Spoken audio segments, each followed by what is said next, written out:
when I entered the market back in 2018, right? How I had a terrible listing.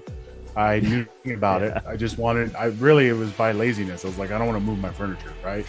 And, I made money, right? Yeah. And Yeah. that is where I think a lot of people entered the market. Welcome to the Next Level Income Show, where it's our goal to take your income, your investments, and your life to the next level. I'm your host, Chris Larson.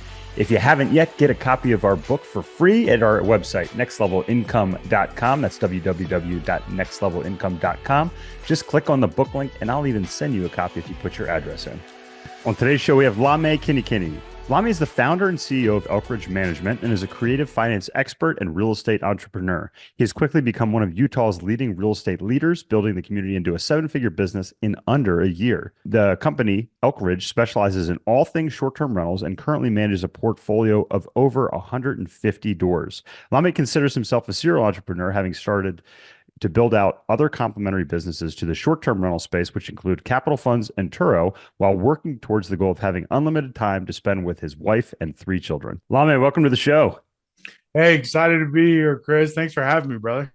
Yeah, I am as well, and we're going to talk about some cool strategies that investors can use in their investing journey. But speaking of journeys, you have a really cool journey yourself, Hailame. We were chatting a little bit before the show. You live in one of my favorite areas of the country, just outside of Salt Lake City. Love to mountain bike there. Love to ski Oh there. yeah. I've had some just lifetime memories with specifically my older son there skiing for his 13th birthday last year. As a matter of Love fact, it. they're up at Alta. Yeah. But yeah, if you don't mind, share a little bit of your journey with the audience, how you got Yeah. here today. Yeah, so my background actually is very interesting because I come from the sales world, specifically in the old school door to door knocking world. So I started Everybody should have to do that, I think. Everybody, like, oh you should come man, out and have to knock doors. 100%. And it's funny because a lot of people ask me like, hey, what's the most valuable skill set in real estate? And I'm always telling them it's communication, it's aka sales, right? Yeah, yeah, And absolutely. I owe a lot of what I've built based on that career. I was selling for a company called Vivint. Had a very successful career there, managing sales team. We would go out in the summer into different markets that were strategically identified, and we would literally knock doors cold, right? And I did that for about 7 years. Wow. And towards the tail end of that career, which is around 2017, 18, was when I started to kind of mingle in real estate. I started to kind of do it in tandem with my sales career. I bought a house traditionally, just on an FHA loan, primary residence. A year later, I moved out of it, and I told my wife, I was like, man, I'm freaking lazy. I hate moving. I don't want to move furniture. Like, what? Let's just keep it in here, right? And so Yeah. and this was in 2018, and that was my first taste of Airbnb. We didn't know it was going to be an Airbnb until it turned into one. I remember thinking to myself, like, hey, if I can just break even on the mortgage, good, I'm set. And so in the first month, we netted $2,000 after all costs, and I was like, wow. Solid. And so yeah, and honestly, I have that listing still on my profile, simply for kind of just memory's sake, because now that I look at my business now, it was a terrible Airbnb. It was terribly managed. but Yeah. that's how I got my start. Was I kind of mingled in Airbnb space. We kind of fast forward to today. We now own over 100 doors. We have Amazing. about 150 doors under management. But we started in between then and now. It started as a management company, specifically in the short-term rental space. We started to get really good at that. We wanted to figure out how to essentially acquire properties, and so that's when I found this special thing called creative finance around COVID, and Yeah. the market swung. It came in our favor. Interest rates, as we know, are higher than what people normally like to see or have seen recently, Yeah. and that's a lot of opportunity for us to kind of go and buy doors. So Yeah. that's kind of the journey in a nutshell. So I love it. I love it. And there's a few things I want to touch on today. But first, you and I share a background in sales, and I think that there's this whole um, stereotype of the sleazy salesman. Oh, you can sell ice to an Eskimo, and I always thought, like, why does an Eskimo need ice? And you really summed it up, Lame, which is sales is communication. And I Mhm. always say that if you can sell, you will communicate better in every area of life. 100%. Um, I started reading Zig Ziglar when I was in college, and learning how to sell. And then I'll never forget reading Rich Dad Poor Dad. And Robert Kiyosaki said the number one skill you can learn is sales. Yep. And I've come to say everybody sells. My wife's an architect. She works with clients. She has to sell her company and her visions when she talks to clients. She was at Absolutely. she was at uh an approval board meeting last week. She has to sell the concept. And really it's just communicating and doing 100%. that. You mentioned that it's really helped you out. Maybe you could kind of touch on some more specific points, that you've learned in your sales career and how you apply those today. Yeah. Like you said, right? Sales at its core is simply communication. And I think even further than that is, it's more specifically understanding, finding, identifying, and then solving problems, Yes, right? great point. Great point. Yep. And that's genuinely what I feel like the best quote unquote salesmen are, is they're simply the best like problem Problem identifiers and solvers. Yeah. solvers. I love Exactly, that. right? I love that. And so in real estate specifically, where it's been huge value add. And when it comes to real estate, you and I both know there's a huge blessing and a curse, right? And that is that there's a million ways to make $1 million in this industry. Yeah. And so being able to articulate and identify a very specific problem in this world of real estate has proven to me to be very successful for my career. And for me, it just happened to be short term rentals. And so Yeah. when I identified short rentals and I decided to jump into it, I kind of accidentally backed into it as I shared my story. Yeah. I just got really good at identifying the problem and then communicating how I could solve that to the masses, right? And it started out in the management space originally, which was, hey, you don't have time to do this, you have time to study this, you don't want this to be a full-time job, let me solve this problem for you and bring value to you. And then as it evolved into creative finance, that was a huge problem to be solved, which is there's a lot of motivated sellers, people not moving because interest rates are so high, but then also not understanding that there are other modes of dispoing your deal, right? Like people Yes. just, it's sad that there are a lot of sellers in today's market that just feel like the MLS is the only way to Yeah. get rid of your property, your liability, right? And Yeah. so so it served me extremely well to be able to communicate to these motivated sellers like, look, I'm not here to, nickel and dime you. I'm here to creatively solve your problem. Let's talk through this, right? And that also is like where I love what I do, because if I'm trying to buy a property cash, right? If I'm a Yep. flipper, I'm trying to buy this Yeah. property cash, I have to be a shark, kind of like I have to, because the numbers are the numbers. I have Right. to get Yeah. 50, 60% LTV for there to be enough spread for me to go and make a return, right? And so that makes way for, like, you got to kind of be aggressive. What I love about creative is that it allows me to approach sellers with empathy, right? Mm, Because I'm just great point. coming to Yeah. them. I'm like, not that you couldn't buy in cash, but it's just a lot easier because I'm like, hey, what's your problem? We can push and pull on all these levers: purchase price, interest rate, amortization scale, balloon. Like those are all things that, if I'm going to give in one, I need to take in another. But usually I only need to solve two of those problems for people, and then I can take in the other categories, right? And Yeah. so that's, I've loved what I'm doing now, and sales has allowed me to be able to solve these problems effectively. So I love that.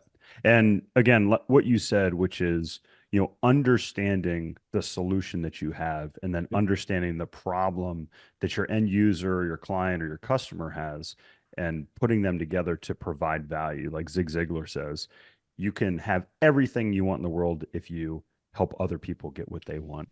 And 100%. I think that's fantastic. I was talking to my older son.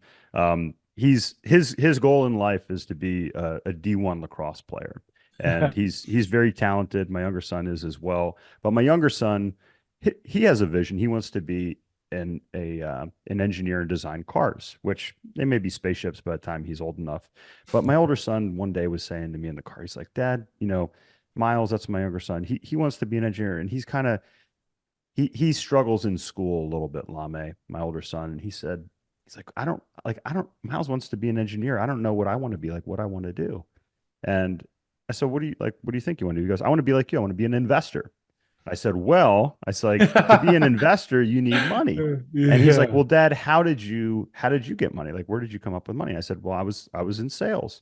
And it was kind of confusing to him because, and yeah, this is the unfortunate thing, Lame, is that we don't talk about sales as a career in college like we do these other 100%. career options that are out there. Yep. And the thing is, if you're in sales, you probably don't go to college to teach sales. Sales is more like an apprenticeship type thing. And I was Yep. explaining to my son, and I said, you would actually be good at sales. And he looked at me like very confused because, he doesn't think that he's, um, academically inclined.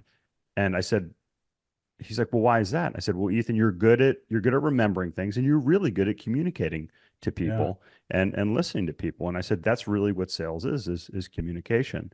And his eyes lit up because he's like, wow, like this could be something that I can do.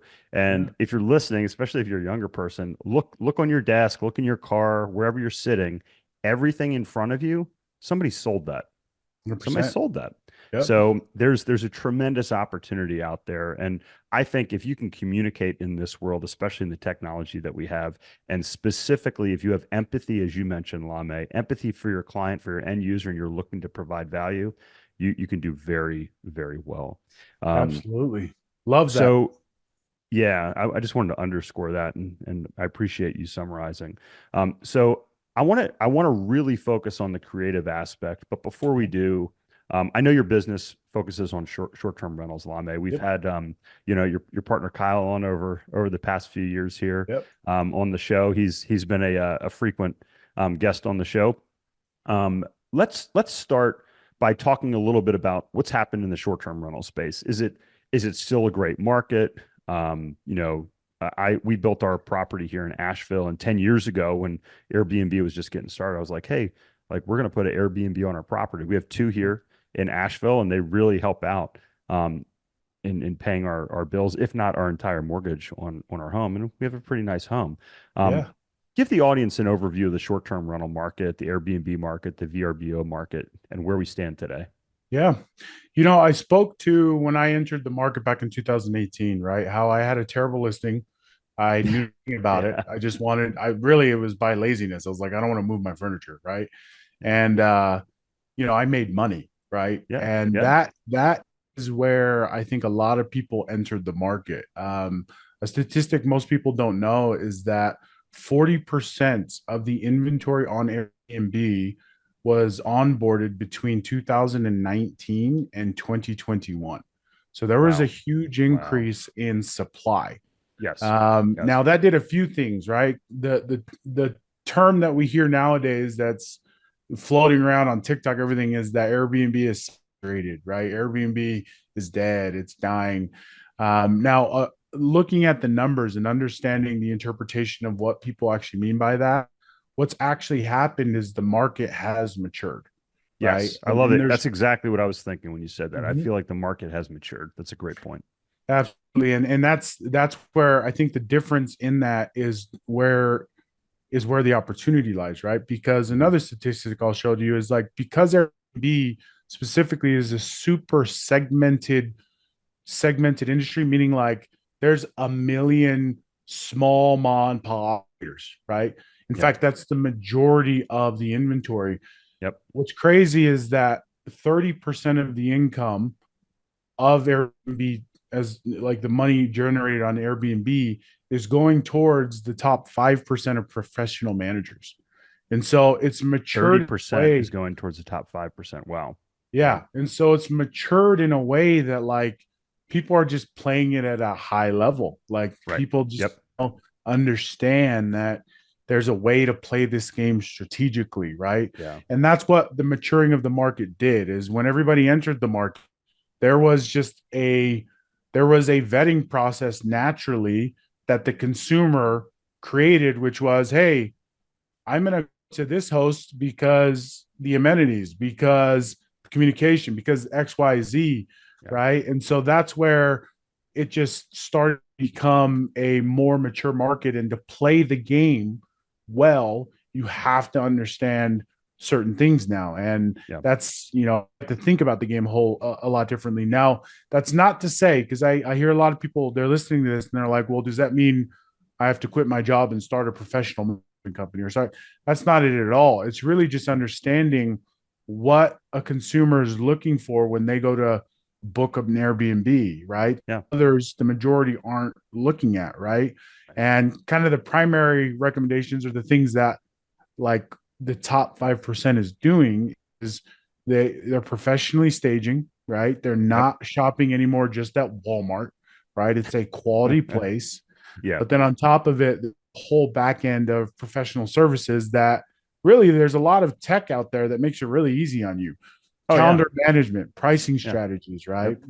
So We use all that stuff, and a lot of it we learned from working, with you guys, yeah, originally Kyle.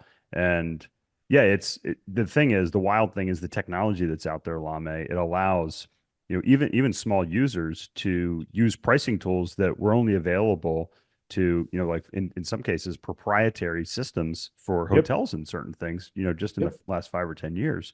Yeah, what amazed me is over the past few years when I talked to people that had been, doing Airbnb longer than my wife and I, they weren't even using these tools. yeah, And it's really hard to optimize and do that. So I think, to your point, if you're gonna enter the Airbnb space, if you're gonna enter the short-term rental space, enter it as a business, treat it like a business, and yep, you can still be very successful. But I think a lot of people jumped in, said, oh, I can make easy money. I'm getting 0 to 3% interest rates on a loan and buying a yep, property and thinking they can make a ton of money, but they're not spending the money to have professional pictures. They're not spending the money exactly, to integrate their cleaning staff, to have faster turnovers, to adjust the pricing on a regular, if not daily basis, based upon 100%. what's going on out there. Um, and it takes a little bit of time, but my wife, she probably manages our two Airbnbs in about 10 minutes a day at this point. Um, That's but we awesome. have but we have a team. We have a back end team Yeah, that does yep, the cleaning and those sorts of things. Um, exactly. yeah. So, what, aside from, running it like a business, um, what are some other tips that you have for listeners that either are just entering the short-term rental space or are intrigued by it and say, hey, this is a potential option for me going forward? Are you a high income business owner or professional earning 300,000 or even more a year, but still feel like you're living paycheck to paycheck? Are you comfortable working until you're 65 or 70 to retire? Or do you want to achieve financial independence and live life on your own terms? You could join myself and Matt Ford and learn how we both became financially independent in our early 30s. We will teach you how to make, keep, and grow your money, teaching you strategies to maximize your earnings, keep your income that you've earned through tax strategy and legal structures, and ultimately teach you how to grow it by determining your personal investing strategy, as well as teach you how to analyze investments so you can grow your passive income to the point to live life on your own terms. Our coaching clients reliably do this in 7 years or less. To learn more, check out our coaching program at nextlevelincome.com/coaching. That's nextlevelincome.com/coaching. Yeah. The number one mistake that I see a lot of operators make is they are too narrow-minded when it comes to driving occupancy. Okay. Okay. Like nowadays, Airbnb has created lazy operators because you can Hmm. post on Airbnb and Right. automatically you have millions of views, right? Millions of eyes that are looking and marketing, like Airbnb's marketing your listing to Yeah. them. There are other billion-dollar industries and verticals that are really in high demand for furnished rentals that a lot of people don't think about just because they're not willing to put in the work, right?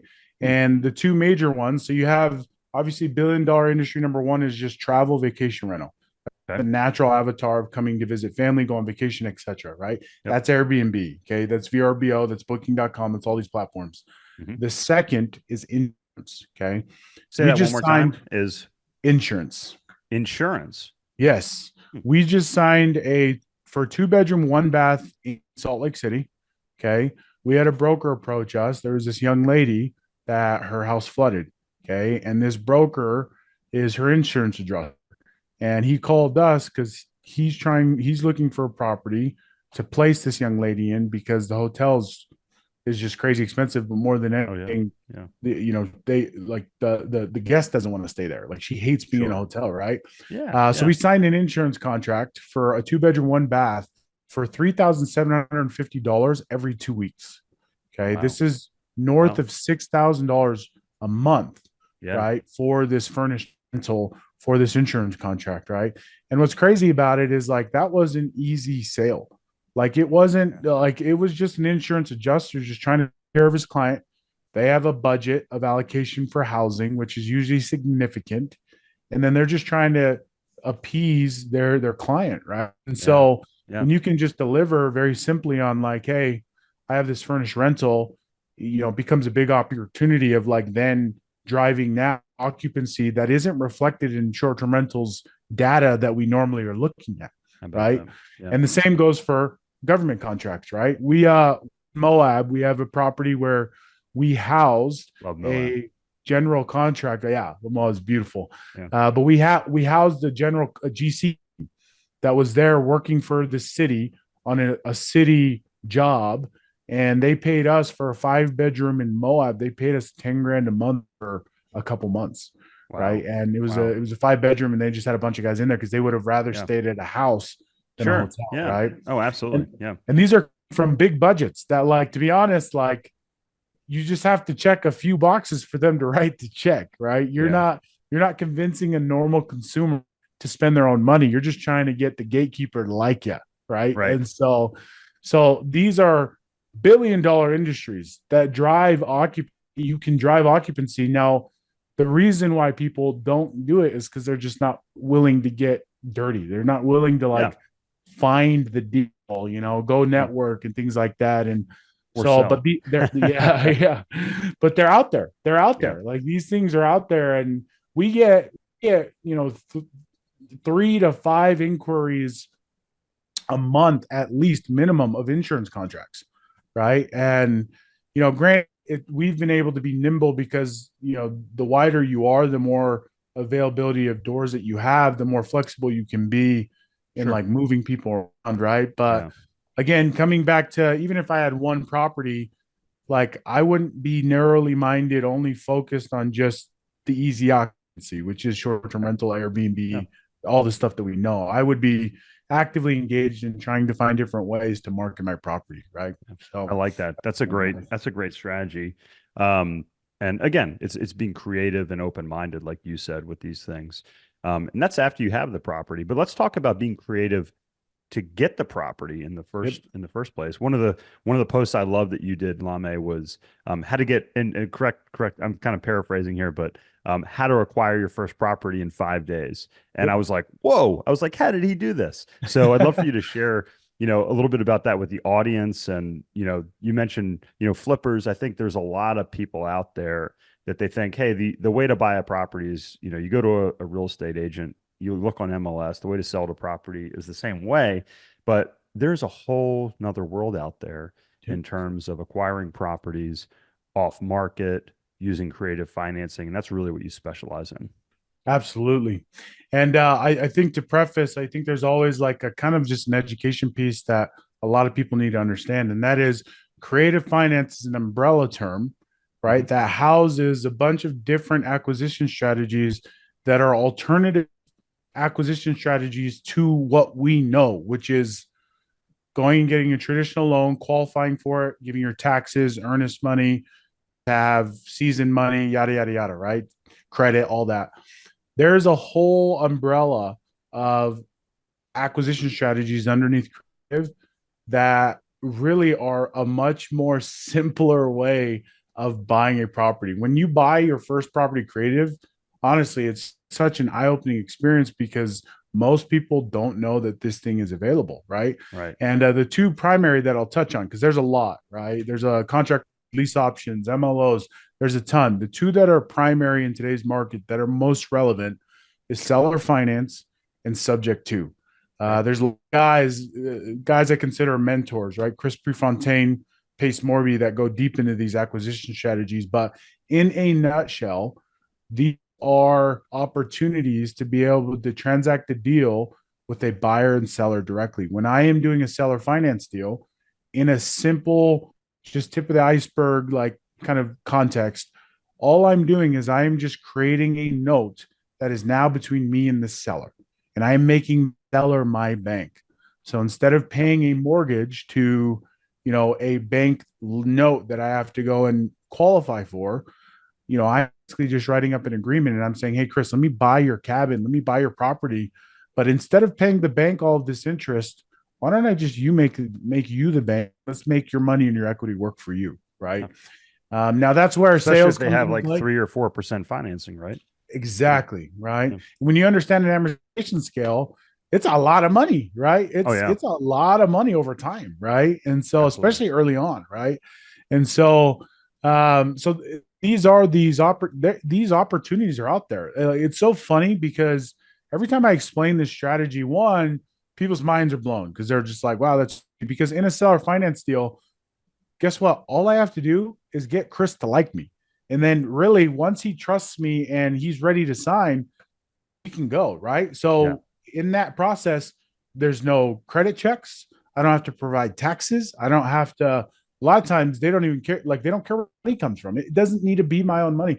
One of my claims that I love saying that's kind of a wild thought is I bought a condo in Park City, credit card.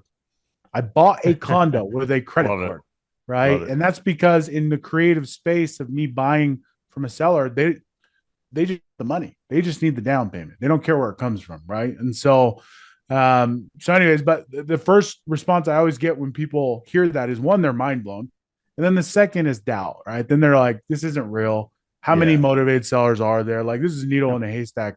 Yep. I literally get dozens of emails a day about deals that are available. And the reason for that is because the market is called for it, right? Right. Interest rates are Yeah. so high that people can't sell. There's a lot of motivation out there. People That's right. can't sell. People are looking for ways to make their money work for them. They're not wanting to cash out on equity because they're going to take a discount on equity because of where rates are at. And so there's a lot of opportunity.